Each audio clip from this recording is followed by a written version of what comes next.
They say some names carry music in their blood. Names that don't just show up on record sleeves, but echo through family dinners, church halls, and late night radios. Levert was one of those names. Three young men barely out of their teens stepped into the spotlight carrying a sound that felt older than their years. Deep, soulful, heavy with emotion. At a time when R&B was shifting, they sounded like they came from another era, an era of slow burns and quiet storms. But behind the smooth harmonies and chart-topping hits was a pressure few ever saw.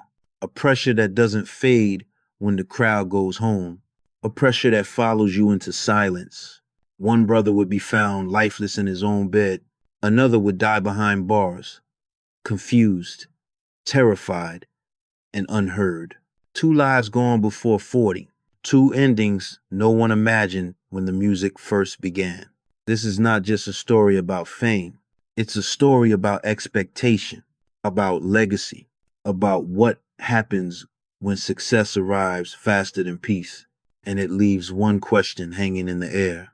If you gave everything to your art, your family, and the people around you, who was left to take care of you? Cleveland, Ohio was not a place most people associated with glamour, but inside one house, the one everyone called the big house music lived and breathed. Gerald Levert grew up surrounded by sound, not the kind you chase, but the kind that surrounds you before you even understand what it is. In the basement of their home, instruments lined the walls, drums, keyboards, guitars. This was not a hobby room. It was a training ground. Their father expected discipline, not shortcuts. Being born into a famous family did not come with free passes. If anything, the standard was higher. Mistakes were corrected. Songs were rewritten. And almost good enough was never enough. Gerald was the one who took it seriously first. Even as a child, his focus was different. While others played, he listened. He studied emotion. He wasn't chasing applause, he was chasing truth in sound. Sean was different, more physical, more drawn to sports than microphones. Music was not his dream, but Gerald insisted he belonged, not out of ego, but loyalty. Gerald didn't see a group without his brother in it. By their teenage years, talent began to pull others in. That's when Mark Gordon entered the picture. Different school, different background, but the same hunger. Once they started creating together, the chemistry was impossible to ignore. They were young, too young for clubs, too young for industry rooms, but they kept going. Talent shows, small events, any stage that would let them stand on it. They recorded songs on basic equipment, chasing something they couldn't yet name. When they finally played their demos for their father, the response wasn't praise. It was pressure. Go back, rewrite, try again. If the music wasn't strong enough to stand on its own, it wouldn't go anywhere. Connections or not. Doors didn't open easily. Industry friends said they sounded too much like the past. Too close to an older generation. Too soulful for where music was headed. So they built their own door. An independent label. A decision that said, if no one believes yet, we will. This wasn't overnight success. It was repetition, long nights, and a belief that their sound mattered even if the world hadn't caught up yet. And slowly, quietly, the foundation was set. Success didn't arrive quietly. Once it came fast. The turning point happened when the group finally stepped onto a national stage. A performance seen by millions shifted everything. Suddenly, the name Levert was no longer local. It was circulating in industry rooms where decisions were made. A major label deal followed. With it came resources, promotion, and expectations. The group was streamlined, reshaped into a tighter unit built for longevity. It wasn't just about music anymore. It was about survival at the top. Then the hits started landing.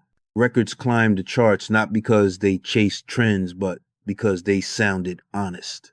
Their music carried weight, emotion you could feel before you fully understood it. And at the center of it all was Gerald's voice. Raw, controlled, and unmistakable. When Casanova hit, everything changed. It crossed boundaries. R&B fans embraced it, pop audiences followed. The song didn't just play at parties, it defined them. It lived on radio, in films, and on dance floors far beyond the United States. Behind the scenes, the ambition expanded. Gerald and Mark formed a production camp, quietly shaping hits for others, writing, producing, guiding. They weren't just performers anymore, they were architects of the sound. Collaborations multiplied, tours stacked on top of tours, different cities every night, different faces, same pressure. Then came another leap blending R&B with hip hop before it was common. A bold move that widened their reach and placed them ahead of the curve. They weren't following culture, they were helping create it. Albums went gold, singles went number one. The group became a fixture of late 80 seconds and early 90 seconds black music. From the outside, it looked perfect. Youth, fame, influence. But the higher they climbed, the heavier everything became. Schedules tightened, expectations grew louder, and the space to breathe slowly disappeared. This was the peak, and like many peaks, it came with a price no one could see yet. At some point, success stopped feeling shared. It started feeling divided. As the group's momentum slowed, Gerald's star continued to rise. People around him said it out loud, sometimes gently, sometimes not. He was bigger than the group now. The industry saw it, the label saw it, and eventually, the pressure forced a choice. Gerald stepped into his solo career with confidence, and the results were immediate. Chart-topping singles, platinum success. Critical praise that had eluded him for years finally arrived. But inside the group, the shift hurt. Mark and Sean wanted Levert to stay whole. They didn't want a replacement. They didn't want a new lead voice. And they didn't want to watch the thing they built slowly drift apart. Attempts to keep the group alive followed. Albums were made, tours were planned, but the chemistry wasn't the same. By the late 1990 seconds, the fractures became impossible to hide. Creative disagreements turned personal, blame replaced collaboration, and when the final group album failed to connect, relationships collapsed with it. Mark walked away. Years passed without a word. A partnership that once felt unbreakable dissolved into silence.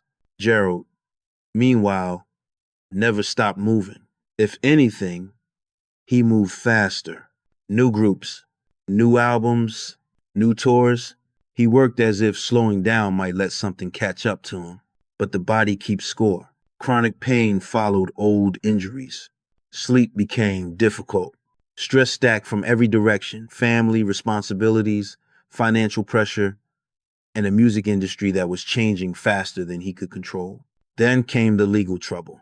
A confrontation with police that played out in two very different versions. Charges were filed. Some were later dropped. But the damage to his peace and public image was already done. In November of 2006, Gerald Levert was found unresponsive in his home. He was 40 years old. The medical examiner ruled his death accidental. A combination of prescription medications, underlying health issues. A system pushed too far, too long for the world. It was shocking. For those closest to him, it was devastating and painfully complicated because no one believed he meant to leave. They believed he was just trying to survive another night. When Gerald Levert died, the reaction wasn't limited to fans of R&B. It rippled through Black America in a way that felt personal. His voice had been a companion at weddings, in cars after midnight, in moments when words were hard to find. His passing forced uncomfortable questions about pressure, about health, and about how much the industry really protects the people who carry it forward. When the Grammy finally came, it arrived too late. Awarded after his death, it felt less like celebration and more like regret. A reminder that recognition often comes only after silence. Then, just as the family was still grieving, tragedy struck again. Sean Levert's death pulled the focus away from fame and directly onto the American system itself. This wasn't about music anymore. This was about incarceration, medical neglect, and how quickly a human being can disappear behind procedure. Sean entered jail with prescribed medication he depended on daily. It was taken from him. Requests for help were delayed. Symptoms were misunderstood or ignored. Hallucinations followed. Fear followed. Restraints followed. And then his heart stopped. The official ruling said natural causes, but for many watching, it didn't feel natural at all. The lawsuit that followed wasn't just about compensation. It was about accountability. When the family won, it forced a change. New intake, screenings, new standards, new rules meant to prevent another ending like Sean's. In that way, his death became a line in the sand. Internationally, people saw something familiar. A talented black family lifted high and then left vulnerable once the spotlight dimmed. In America, the story hit close to home because it wasn't rare. It was recognizable. And that recognition is what made the Levert story impossible to forget. In less than 2 years, Eddie Levert buried both of his sons. No parent is prepared for that, and no amount of faith or fame makes it easier. Gerald was 40. Sean was 39. 2 lives that should have had decades left ended while the music was still inside them. For Eddie, the loss never really closes. He has spoken openly about the call he didn't make, about the silence that followed, and about how music became the only place where grief could breathe. That honesty is part of the Levert legacy too. Gerald left behind more than hits. He left songs that told the truth slowly, songs that didn't rush emotion, but let it sit. His writing lives on through other voices, other records, other moments people still turn to when life feels heavy. Sean left something different, but just as important. His death forced change. The lawsuit his family won didn't just acknowledge failure, it corrected it. New rules, new screenings, a law created so someone else wouldn't have to go through what he did. That is impact beyond charts. Mark Gordon continues to speak, to preserve, to remind people what Levert meant and what it cost. Foundations were created. Warnings were issued about prescription drugs, stress, and silence among entertainers. And the music still plays at cookouts, at weddings, late at night when the house is quiet. Levert is no longer a group standing under stage lights. It is a memory, a lesson, a sound that refuses to disappear. If their story made you think of a song that carried you through a hard time, share it below.